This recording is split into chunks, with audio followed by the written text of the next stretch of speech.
Speaking with many security professionals, it's a demanding role. So, a question to start things off with a discussion. What are the challenges CISOs face when communicating the value of the cyber security investment? And that would be looking at the existing and also new infrastructure.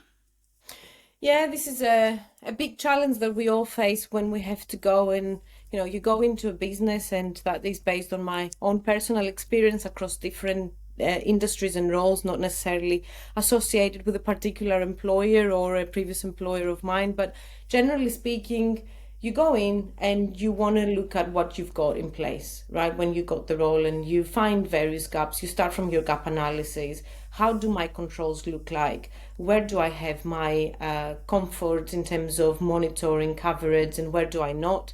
What do I need from there?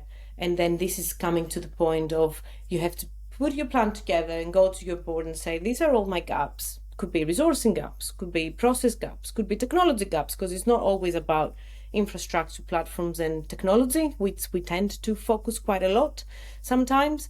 And all of these have an association to either money or time. And eventually, for the board, all of this translates to cost.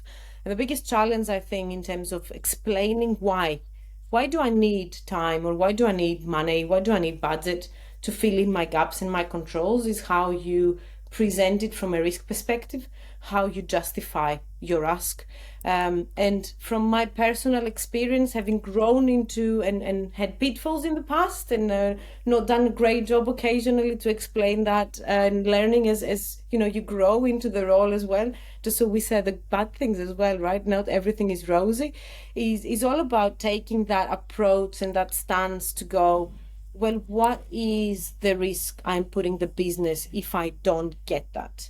What is the impact to the reputation of the brand? If we're having B2C sort of environments and businesses, am I going to lose customers? And therefore, would that be translated into a revenue stream decline? And if you are an organization, because I worked in charity and non-for-profit organizations as well in the past, it's about your reputation, it's about your ethics and how you want to present yourself. If trust is on the top of your agenda for the board, how do you make sure that you can tie the control you need from a security point of view to protect the business or a process or the resource? How do you justify that? I think that's the biggest challenge, right? And the conversations we are having at that level is, can you prove that what you're asking me is absolutely needed compared to something else that I need to fund? Because at the end of the day, the budget across the whole organization is coming from one pot. Either that is budget for people, or if it is budget for platforms and infrastructure.